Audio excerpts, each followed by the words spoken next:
Fanatical Elfz Show, part of the L Network. We are a bunch of wild and crazy Cleveland Browns fans, bringing you all the latest in Browns news. Tune in now.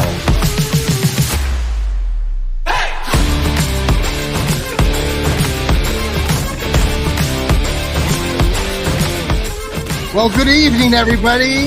This is the Fanatical Elfz Show. It is a Thursday night, and you don't want to be anywhere else but here watching us on the Fanatical Elfz. We got Steve Gill in-house. We've got Sam the man. Sam, what's your last name, dude? Britton, Brittan.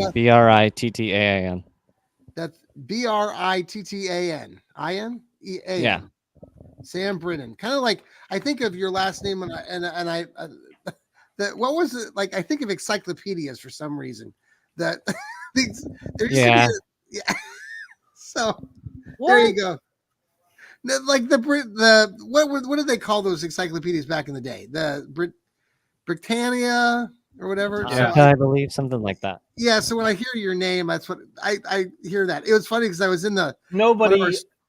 I know. I was in one of the school. Well, I was in the school. Well, I know, Steve, but it's funny because I was in one of our middle. For those of you who don't know what it is, it was like Google, but in book form. Right. And so I was in the library, though, at the middle school locally here, and I realized that they had a set of encyclopedias, and I'm like, oh, I haven't seen one of those. Wow. And I know. I was like kind of stunned. So anyway, I used to pick a letter and just read it. Yes.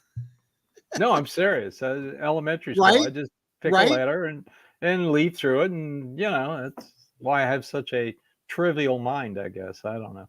Have you ever thought about doing like the Jeopardies or any of those shows? No. Yeah. Well, folks, we're so happy that you are here on our Thursday night show. We have a lot to talk about. It's been a very interesting week. If you're a Cleveland Browns fan, I think so. By the way, I do want to give a shout out. Well, I'm going to announce the winner of 2 Browns tickets. We're giving away tickets, guys, to the Browns game on Sunday against the Ratbirds. And so we will announce that name after the break. I have that name already, and look forward to announcing that name of the winner of the tickets. So, anyhow, let's talk about like the right here, play calling, changing hands. We can go into Deshaun Watson a little bit, but I thought maybe we could tackle this whole Stefanski, Ken Dorsey situation, because I know we've talked about it on this show. And Steve, you even suggested a week or two ago, we didn't have a show last week, but the week before you had thought that maybe he would be calling. Well, he had a greater influence in the last 2 games. Yeah, and you could tell because the end of the Eagles game and the beginning of the Bengals game, if you take Watson's statistics, he was 26 for 29, 250 yards, 90.8 QBR, and a 8.6 yards per pass attempt, which if you take that as 4 quarters, that would be his best game of the year. Yeah. So you could see subtle changes, especially after the second half of the Eagles game. You could really, really see the difference from the first half. And he had him driving in the Bengals game. My surprise, I guess, and maybe Sam, you can talk about this too, and Steve as well. I guess the way I'm looking at this is like up until this week, that when he was asked, Stefanski every week, he talked very confidently about, no, I'm going to be calling the plays, but it's a collaborative effort. We talk about, with our coaching staff, a lot. And then today in that conference the other day, it was brought up like halfway through the press conference, and he acknowledged that he's not going to be calling plays. And it just seemed a little bit to me. I have my thoughts on the whole thing. I probably disagree with you guys, but I don't know. It just seemed the way that it was presented. I just feel like there's some things that are being talked about, obviously behind closed doors. And the fact that he didn't mention it at all or seem much more confident until this week, and then all of a sudden changes his tune, tells me that somebody like pulled the plug on him and basically said that's what I think. I mean, I think a lot of fans think that. I mean, and then I guess I want to get into this whole scapegoating thing because I know, Sam, you talked about this off air a little bit, and then Steve, I want to get your take on that. So I just think that this whole thing is being like, I don't think Stefanski I don't think he's in control of much of anything right now. I think he's on the hot seat. So Sam, what do you think about everything that I just said? Well, I feel like right now, Stefanski has realized now that the guy who everyone can and is going to blame is now gone, and they're going to have to now look to other places, like either that being Stefanski or the offensive line or stuff, because the scapegoat, is already gone. And if you don't have your shield, I guess, blocking you from all the hate, then they're going to start nitpicking and they're going to find all the bad things about you, which there's a decent amount of mediocre and poor stats coming from Stefanski right now. And so he now can push the blame off to the offensive coordinator. He can push it off to the quarterbacks as well. And what might happen is the Browns might explode and Jameis Winston might be like another Joe Flacco kind of situation. And then we'll further see how it could backfire on Stefanski, and Stefanski might find out that he was the problem and it might backfire and he might get fired still. I think he's safe this year no matter what. We could win every single game and make the playoffs, or lose every single game and get the one thing. I don't think he's going anywhere this year, but next year I think it's definitely a different story. What say you, Steve? First of all, it's simple. Deshaun Watson's not the quarterback anymore. Okay. Deshaun Watson liked Kevin Stefanski calling plays. He's not. So now let's give our offensive coordinator a shot with Jameis Winston and DTR. Simple as that. I have a feeling, and no one is forcing him to do this, because if they came down and said, Kevin, we're forcing you to do this, he'd resign. Does he seem like the guy that's going to get rolled over by anyone? He doesn't. I know he doesn't. I know he doesn't. He is not the type of guy who's going to get rolled over. There's a lot of people out there. There are a lot of other. I don't care if there's a lot of people out there. I look at him. I study him with my psychology degree, and he is too proud. He's too proud, and he will not let anybody roll him over. Okay. Number two, I think he's a proud guy. He is not trying to find a scapegoat.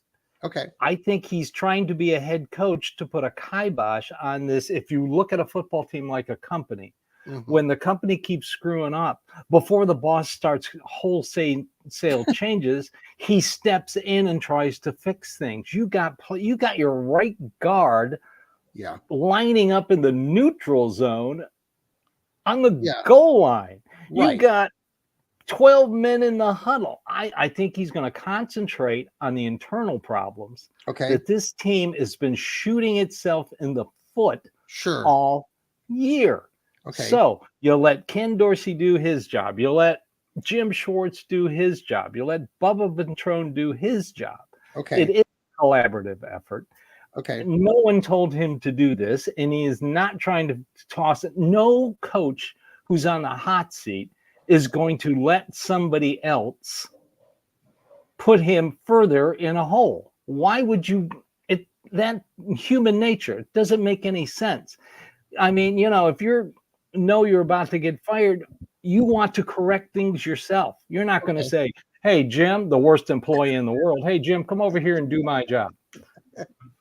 Does that make any sense? No, I hear your lie. Sure. That makes human nature. Okay. What I'm throwing out is there are a lot of suggestions out there, and I'm not the only one bringing this theories. up. Theories. Everybody's got a theory. I get it. I love it. You can have your theories. See, this is why I do the Dog Pound South blog and the Dog Pound South podcast. I can step back away from the gigantic, annoying noise of the Cleveland media and the Cleveland clickbaiters, and I can look at something, step back, All right. look at it rationally, I get realistically, and unbiased. And what I see Kevin Stefanski wanting to win games. I see a locker room now that they have defended their teammate who got hurt, coming together a little more. I see a little more concentration. I will, if they don't fix up the stupid penalty, I'll be surprised if they have a lot of stupid penalties this game. I'm just saying Deshaun Watson ain't your quarterback, so let Ken Dorsey call the plays. Why not? You got to find out what you have in Jameis Winston. You got to find out what you have in DTR. If this train wreck continues to be a train wreck, then you've got big decisions to make. Okay. And he will not be fired this year. Neither will AB. And he won't be fired next year. And neither will AB. If this continues next year, all bets are off. Okay. Sam, did you want to add anything to that before because I wanted to ask some more questions in regard to everything that you guys have been bringing up. Yeah, I don't really agree with the whole he won't be fired next year. I think if this season played out next year, he's gone. I don't think. Oh yeah, that yeah. But if even if we go 7-10, because mostly we'll have the same team next year. We only have a few free agents and stuff. Yeah. This is one of our better free agent years. We don't have any cap room, but mostly we'll have the same team next year, which we have a ton of cap good or bad, whatever. We have draft picks. Depending on how sucky we are this year, we'll have a top 5 pick. We'll be able to trade that for more or less anyone we want other than a quarterback and some top tier defensive linemen. And some wide receivers. I think the team will be very similar next year. There obviously will be some moves with whatever. But I don't think if we have another 6-11, 7-10, maybe even 8-9 season, I think Kevin's gone next year though. Yeah, like he won't even get next year. Wait, next year or this year? Next year. Next year. Okay. We both agree next year. If this problem continues in 2025, he will be fired after the 2025 season. So here's where I understand, Steve, your logic and your line of thinking here. I get it. My going into this thing though is it's like, okay, he's 5 years in, right? And he's been insistent on being the play caller for going into this 5th season, right? Like every year he's always been the play caller, right? We've talked about this since the start of his career, right? Here in Cleveland. Yeah. Okay. I guess all I'm saying is it's just you're 10 minutes, 15 minutes into a press conference. And like you said, he's not going to like announce, like they weren't going to like announce it big time. But when the question came up in this presser, it was just sort of like, yeah, I've decided. It was a collaborative effort, but it was then later on, he says it was my decision. You know, it just kind of came out of left field a little bit. People have been pressing on it for a while. It just seemed after all this time that all of a sudden he's just decided to give it up and for the greater good of the team. And I see what you're saying with Deshaun, the fact that he's not there. But my question is, and some other people have posed this, and I kind of, wasn't Ken Dorsey brought into Cleveland to help this offense and to help Deshaun?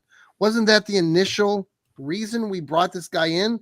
We got rid of Andy Van Pelt, and now we got Ken Dorsey. So that's and is it Ken Dorsey's fault that the offensive line puts 12 guys in, or they're holding, or your right guard lines up off sides, or Jedrick Wills is too far back into the backfield?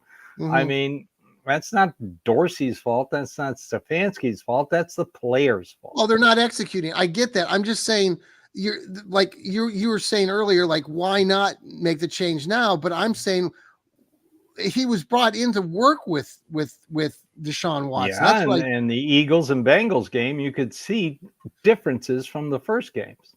Okay. And Deshaun Watson's played better for the second half of the Eagles game and the first half of the Bengals game, if not for stupid mistakes by the offensive line. They would have beaten the Eagles. And if he had played the entire Bengals game, I think they would have beaten the Bengals. I mean, you can't, if you don't have offensive consistency, your defense stays on the field too long, and then all of a sudden the game gets away from you late. And you make stupid mistakes, and you give up a big play, one big play or two big plays, and the game's over because your offense has no consistency. But in this last game against in the second half of the Eagles game, you could see it. They had 4 possessions in the second half. 3 were driving until stupid mistakes. But in the Cincinnati game, if you carry it over, the Browns had 77 plays to their 53. The offense was on the field, and they still can't get over that 15 or 16 or 20 point. So the defense wasn't out there all day long last time. It was, I'll keep taking this analogy. A pitcher doesn't trust his defense. He tries to throw the perfect pitch. You got DTR out there. The only reason he was the number 2 quarterback is because Jameis Winston changed that end around on the field. Is that why he got benched? That's why he got benched. And you put DTR in. DTR did successful 4th and short last year. Right. At the end, after he got healthy. He was doing it quite well. He even did a 2-point conversion against Houston when they lost their kicker and punter. Oh, that's right. So you change it up. Everybody was going conspiracy theory crazy, and I thought, well, maybe they think they can do a better job on 4th and short with DTR than with Jameis Winston. Right. And the funny thing is that he got injured with the finger, so they were able to still bring in Winston to end the game that way. Now he'll be starting. I can't wait to see what this offense is going to do. Let's talk about that after the break here. We are the Fanatical Elfz. This is our Fanatical Elfz Thursday night show. We got Steve Gill and Sam Britton in-house. We'll be right back. And we're back here on the show. Thanks, guys, for joining us. Thanks for tuning in to Apple, to Spotify. Listen to us, download us. And also thank you to Hemisphere Coffee Roasters who are sponsoring us. And if you go on that link on our X page and click on it, then you support us. You send us, that's 15% comes back to us. So we really do appreciate that. I know, Sam, I hear you talk about that on your show, and Steve, you as well. So thank you for doing that. These guys do so much. Steve, like he was saying beforehand, has his Dog Pound South show. Usually Monday mornings, Monday afternoons. We get that out. Monday mornings. Yeah. And then Mondays is Dog Pound South Day. I do my podcast. Right. I write my blog. Yes. I really should wait a couple days. When I first started it, I said, well, I should wait 2 days after the Browns lose. So you have time to not anymore. And Sam, you've got your Browns diving right in right after the game. Enjoy listening to you both. Let's try to listen to your shows this week. I was in Kansas over the last week, and I was in Wichita with the Odds chapter group that I used to be part of their group, and it was I think I described off air. I know when Winston went down, there was a lot of discussion. There's been a lot of that talk after he went down, and you kind of talked a little bit about it, Steve, with his players supporting him. But that, you mean Watson supporting Watson when he went down, and then afterwards, because there was a lot of conversation. And to be honest, and Steve, I don't know about you or Sam. I mean, I watched the game on TV or in a bar, and then I watched it again when I got back here to Ohio. And from the TV version, I didn't hear much of anything. That was a hell of a long commercial break after he got hurt. Okay, well, CBS really ran a lot of commercials. And maybe my wife was watching, and she went, "Ooh, they're running a lot of commercials right now." So, well, I guess that'll play into everything that we're talking about. I guess there's, obviously there's the side that the players are supporting him, and maybe overall, like you hit on a little bit, Steve, that maybe the players are, that can help them as a team, come together and work together. But there were some things that were said, and it's gotten a lot of talk out there, and I know some of you don't really care about the other talk out there, but it is talk, and it is getting people, Browns fans, talking that, there's, and I talked about it on my show, the Johnny Cleveland show the other night, just there's been kind of this division amongst fans, especially after what the players were saying. And I get the opinion of, we're standing up for our teammate, and, how dare you, cheer or an injury. And I understand that. I think the other part of it is what the players said. There's a lot of political analysts out there who are saying Miles coming out and saying he's a standout citizen or stand-up citizen and all this, that got a lot of people kind of carried away saying, no, wait a second. And I know they're just allegations, but it was a conversation. It has been one. Do you guys? Well, there hadn't been any new allegations since he was traded. Okay. As for the analysts saying, criticizing Miles for saying that, first of all, Ben Roethlisberger should shut his damn mouth. He has no opinion in this whatsoever. Sorry. Okay. So, Steve, I could say the same thing about Myles Garrett himself, in the sense that Myles, talking about being an upstanding citizen, I think that he's come a long way with his maturity. But I talked about this, again, I know that he was reprimanded, and he was he served his suspension. I think that's what a lot of these other people are talking about, and I'm not going to disagree wholeheartedly with some of them, because I do think that this is it's a hot button, it's a hot topic, because people kind of fall on either side of it. Here, if you cheered when Deshaun Watson got hurt, admit it. Put your big boy pants on and admit it. Don't become a crybaby when a player tells you that's not cool. Don't cheer when my teammate gets hurt. Don't go all whiny. Don't go all, ooh, big player, he hurt my feelings. No, you man up. If you're that kind of person, man up. That's the problem with social media and analysts and all these people on, they've got to be right 100% of the time. And if they're not right, then, oh, I never said that. What? And then, or they assign blame to somebody else. I mean, if you cheered when he got hurt, you probably were the same type of fan who cheered when Tim Couch got concussed. I guess the question, with the cheering, just man up. Okay, with the cheering, you don't cheer injuries. I don't care. Cheering or booing. If it's Lamar Jackson who breaks a leg Sunday, don't. So, like, cheer. when Tim, like you reference, like going way back, you and I know this, and it was funny that they brought up like this whole Tim Couch situation back in 2000 or 2003 or 4 when that. You remember that too, probably. Oh yeah, I was watching on TV and I heard people cheering.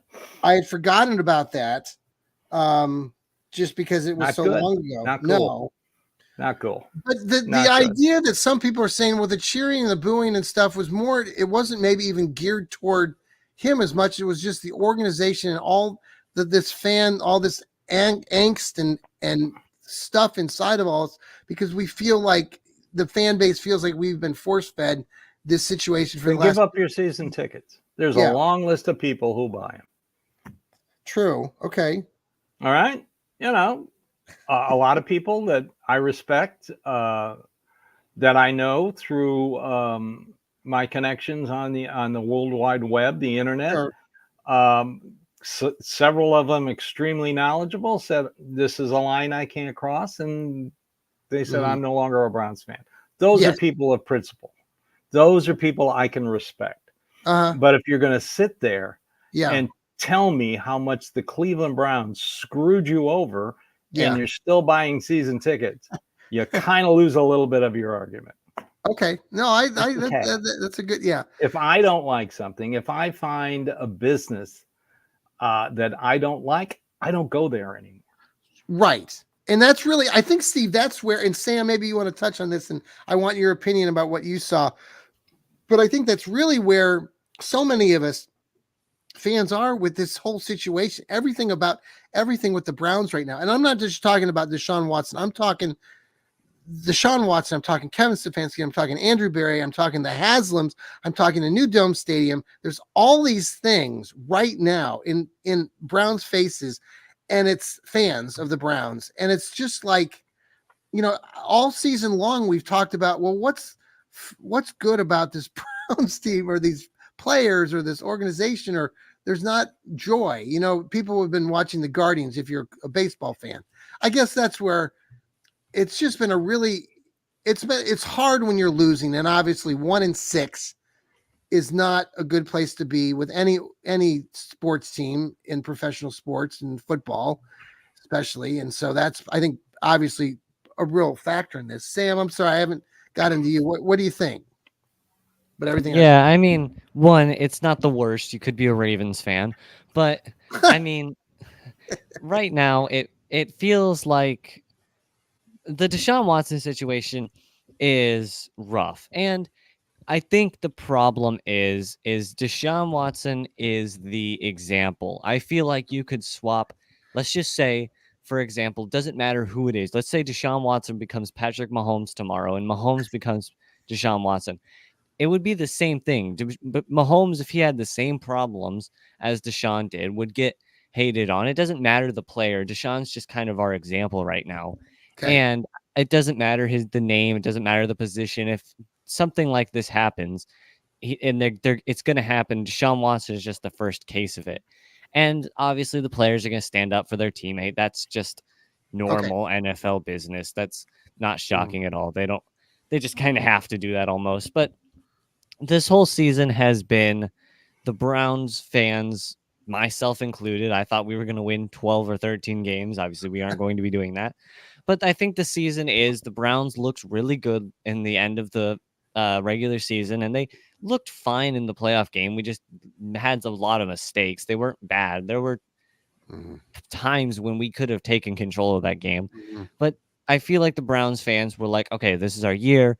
Deshaun Watson maybe can figure himself out. Nick Chubb is going to be coming back. Yeah. The offensive line is going to be healthy. Our defense is great. Our coaching was great. This is our year. We're going to win all these games. And then we sucked. And I feel like the fans are angry. And they set too high of an expectation. And when the Browns tripped over the bar, they were annoyed they did that. And I feel like this is just kind of those Browns fans coming out and finally releasing their anger out onto Twitter or social media or whatever.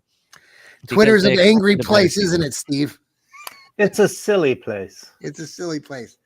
My line from the Monty Python movie when he's talking about Camelot. Let's leave this play. It's a silly place. Let's talk about Nick Chubb. Nick Chubb is a bright spot. It was really good to see him out there on the field. I got nervous when he got wrapped up the first time and the Bengals guy didn't let up on his leg or whatever that first play or two. But it was good to see him out there. And I think we've all talked a little bit about this. They probably had him on a pitch count a little bit, and he wasn't, didn't show anything explosive, but he had a nice one carry, I think, of 4 or 5 yards, but the rest were just like, a yard here, 2 yards here. He lost one on one carry, but he had 11 carries, I think. Is that right? About right, 10 or 11? 10 carries, 22 yards. Where do you think he goes this week? Because the Ratbirds are pretty strong defensively, right? Against the rush? They're number one against the run. Jeez. Number one. Yeah. Yeah. So I think he'll probably get about 15 carries, possibly. Okay. I'd like to see him catch some passes. That would help soften up the run defense for the Ravens. And if get him out into an open space, see what he can do. So I was more impressed with Cedric Tillman. Yes. Stepping up big time. Yeah, how many touches did he have? He had a whole bunch, right? Both had. He did try to catch a pass for Jordan Akins, which ended up being an interception. Oh, that's right. Is that what happened on that one? It was intended for Akins. He put a hand up, and Akins was open. We wondered if that was the case. Yeah, but we were watching. But he had a good game. So did Njoku.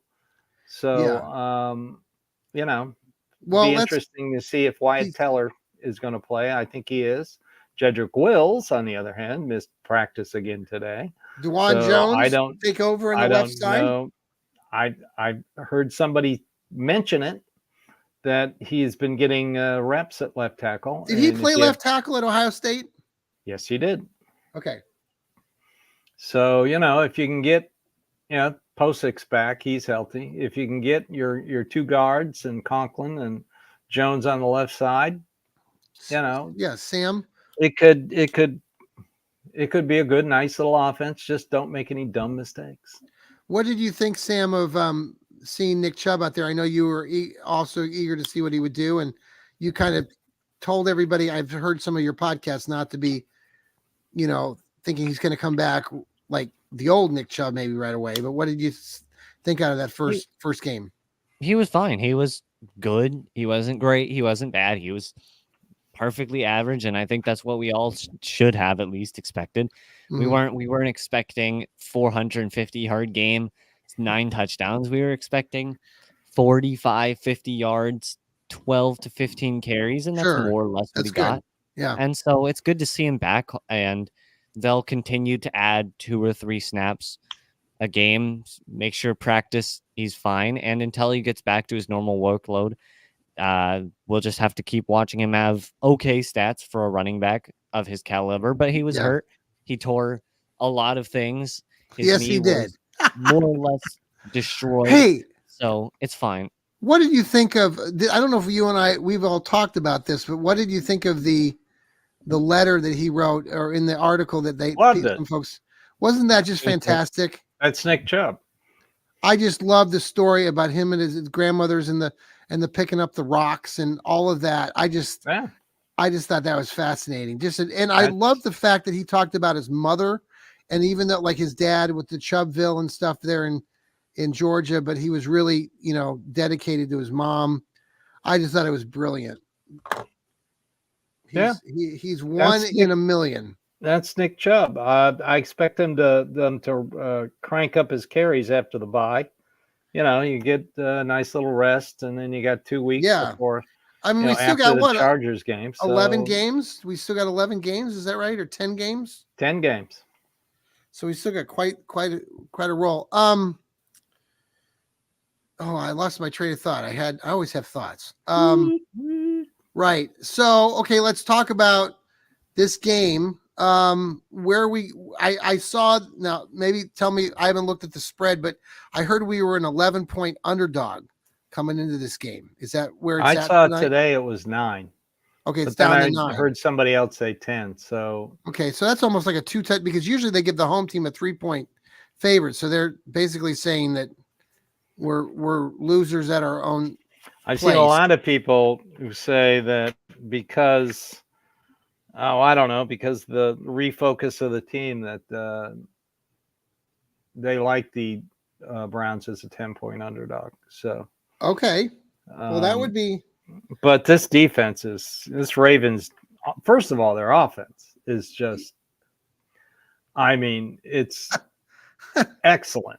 Yes. The Ravens offense versus the Browns defense is excellent versus very good. It's going to be really interesting to see how, like, Derrick Henry, what does he do? Well, their run defense has gotten better the last 2 games. Anybody else notice that Quentin Jefferson has been a healthy scratch the last 2 weeks? Yes, they've talked about that. Michael Hall has replaced him. Well, he practiced today, so I don't know if they're going to add him to the mix, because the way to stop the Ravens is to frustrate Lamar Jackson. Everybody knows that if you get under his skin, he falls apart. Just watch the Browns have had some success against him. The Browns has had some success against him, but Derrick Henry, he's got like what 800. Like they said, he's on pace for like 2,200 yards this season or something. He's got more rushing yards than 23 other NFL teams. Does that include the Browns? Ridiculous. Does that include the Browns? Yeah. Wow. I mean, the Ravens, they've always been good at running the ball. I mean, they've gone something like 40 consecutive games with 100 or more yards rushing. So that's what they do. And they're big, they're fast, they're powerful. The defensive line has got to force them into third downs, frustrate Lamar Jackson. JOK and Delpit have always played him extremely well. Their one bad part about him is that, guess what? Another team with a bad pass defense. I mean, they give up yards like crazy. I mean, they've given up 14 touchdown passes, 11 of those touchdown passes to wide receivers. Oh. They've allowed 3 300-yard passers and 3 100-yard wide receivers. And tight ends average like 90 yards against them. So, and Marlon Humphrey did not practice again today. And another corner who got hurt didn't practice again today. So if they're without Marlon Humphrey, you turn Jameis Winston loose. Well, that's what I was going to ask Sam. What do you think about Jameis Winston? Steve, you too. What do you guys think? Like Sam, what do you think? He'll be fine, especially if the Ravens defense has some good players, but they're the Ravens. And I don't think we're gonna win on it still. But I think it'll be a good game for Jameis Winston. But you never know. Jameis Winston can throw for 290 yards and 3 touchdowns one game, and then he can throw for 111 and 2 interceptions the next. You really don't know what you're gonna get with Jameis Winston, and that's why he's been on multiple different teams. But we'll see.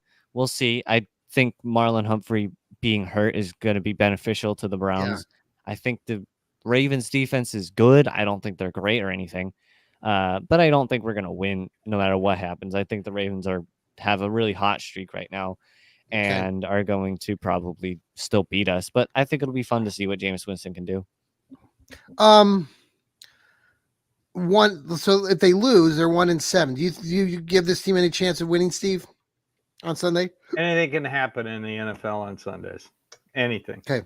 Yeah, I won't put it past him. I think I'm anxious to see what Winston, like you've been saying. Well, let's see what he does against how he does, and everybody's bashing Watson. I've heard you like, so let's see what he does. So I mean, I'm interested, and also like we've already talked about is that Dorsey now will be, calling the plays more or less. Do you think he'll be on the field? Then will he be down on the field? No, I'd put him upstairs. Okay. It wouldn't surprise me.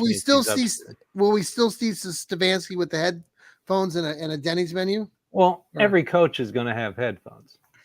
That's standard operating procedure. You only take them off when the game's over. Josh. Okay. But yes, he still will have a play call. He's the head coach. Okay. He's got all the defensive plays, all the offensive plays. So I'm hoping, just like I said, I'm hoping that the team has greater focus. Yeah. Players focus. Yeah. And I'd like to see the Browns get a little turnover action going finally. Yeah, and don't you feel like that could happen? That could happen. That could change the game. We've had a few of those momentum shifts. I mean, the Bengals game, like Sam and you, I kind of touched on, and Steve, you did too. That the Bengals game couldn't have started out anywhere to give up a touchdown like that at the beginning of the 12 game. 12 seconds in. I mean, 12 seconds, you're down 7. And it Thank you. Doubled up. Did you see the replay of it? They were like saying how they doubled up on the one dude and then the one guy. It was just really good blocking by the Bengals, and the Browns just weren't. I don't know. They were sleepwalking, and then they scored. So because I think Sam, you even touched on it on your show. I was listening to they didn't do. I mean, the Bengals didn't do much. I mean, if you look at the stat line, you'd be going, how did the Browns lose that game? Statistically, we went over 300 yards. We had all the time of possession. All these things were in our favor. Cincinnati really didn't do that much the rest of the way. So anyway, I just I lost my train of thought again because I was thinking about asking another question. And what was my I'm all over the place tonight. Well, I'm all over the place. Don't say it, Steve. I know what you're going to say. You should write things down. Write things down. Okay. Well, before I forget, I do want to announce the winner of our tickets. So if people are watching right now, thank you for tuning in here on the Fanatical Elfz Network, on the X, on YouTube, on Facebook. If you want to listen to us, please, that's where we make the big bucks, on Apple and Spotify. Tell your friends again. Tell your family.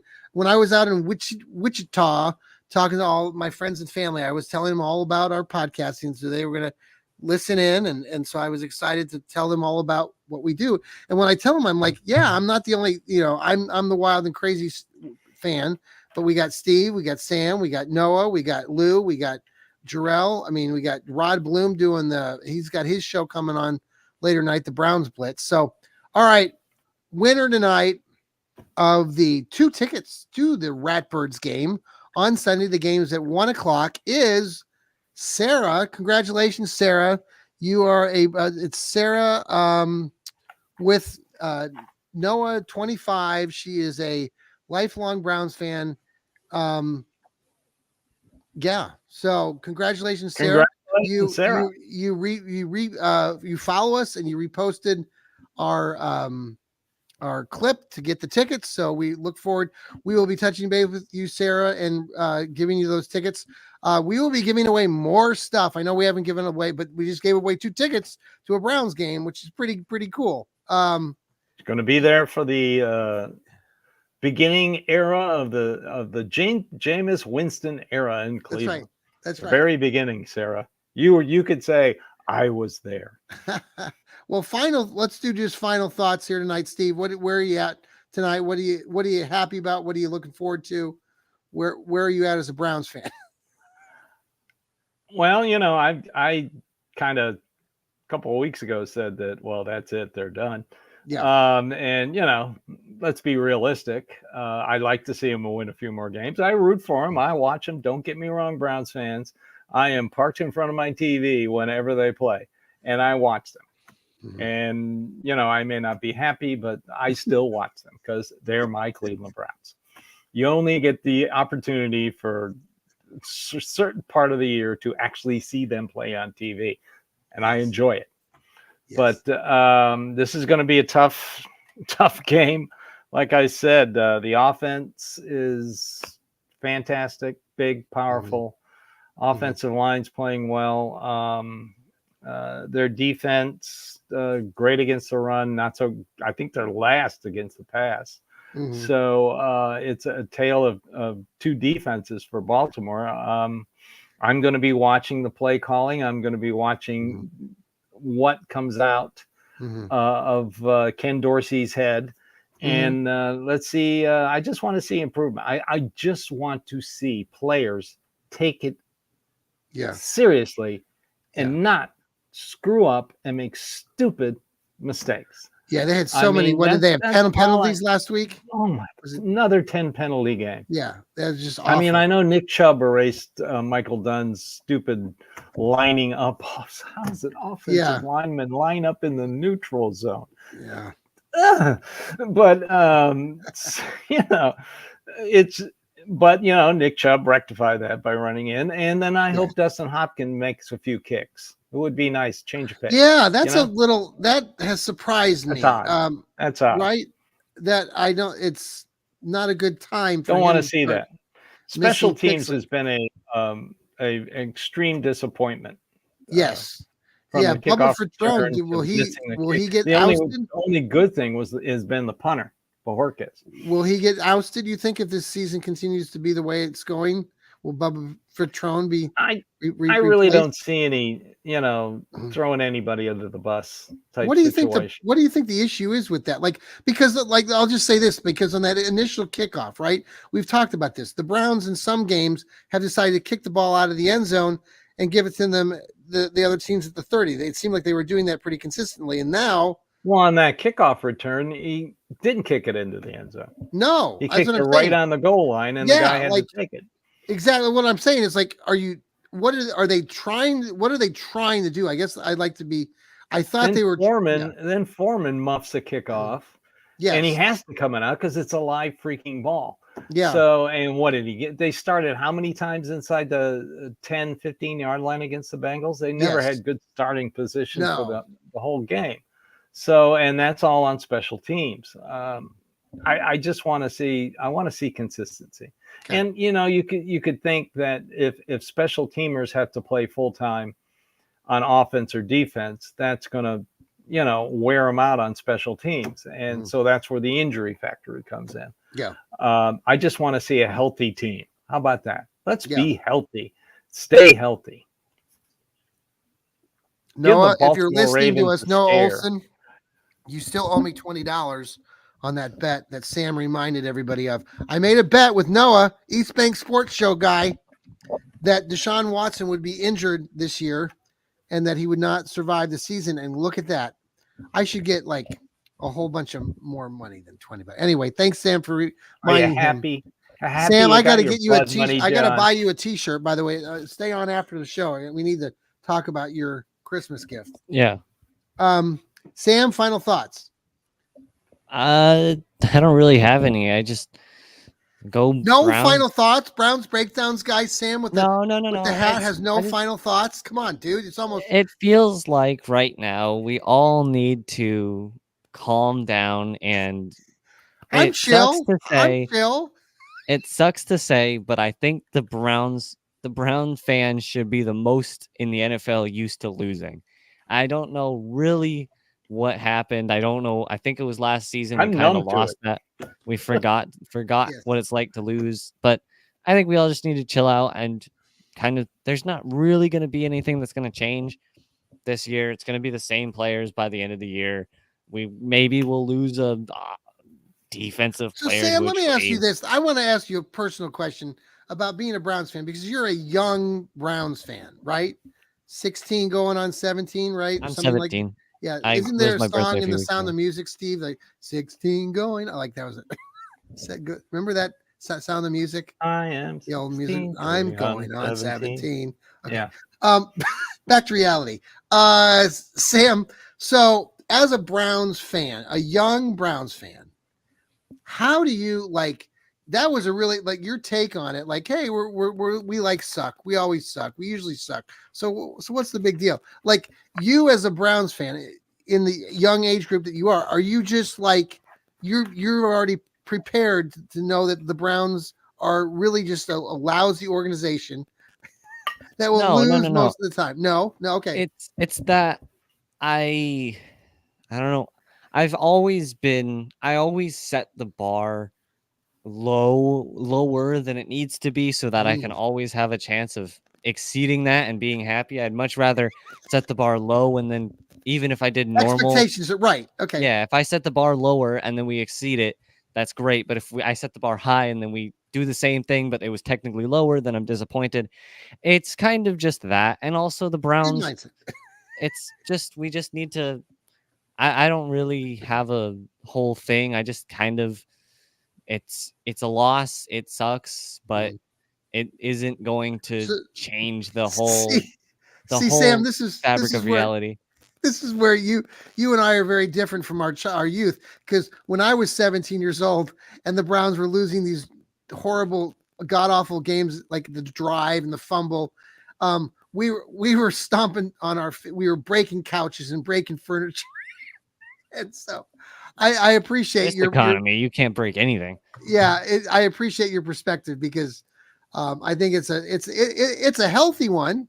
It's in some degree because you maybe won't get worked up like some of us, like me, some old time fart, Browns fan who's, still, like Steve. I generally don't miss, a game. Like I will, even though they're dreadful, I put myself through it. But I'm still there. So anyway, Sam, good takes. Steve, good takes as usual. Any final thoughts before we say goodbye to the happy crowd that's listening to us? Just want to see improvement. That's all I want to see. Sam? Yeah. Any final thought? No, that was my final thoughts. What are you doing tomorrow? Do you have school tomorrow? Yeah. Okay, it's a Friday. You don't have Friday off? No, we get Wednesdays off though. You get Wednesdays off. Cool. Oh, that's pretty nice. Yeah. It was funny earlier in the week. Sam was texting with us, and you do classes from home, Sam. And one of our colleagues, Noah, was talking about this bet of the $20. And you said something, and he's like, "Aren't you supposed to be in school?" So I thought it was pretty funny. Like he says, "Well, I'm on a break or something. I could use my phone." No, I was in the middle of doing algebra. I was like, wait a second, isn't Noah supposed to give John $20? And so I put my pen down and picked up my phone. Supposed to say $200, not 20, 200. 200. It's not 200, that's 20. Right. All right, guys. Samuel's going to be honest. Unlike you, John. No, I'm not honest. And your blood muddy. All right, guys, take care. Go Brownies. Here we go, Brownies. Here we go. Go Browns. Go Browns.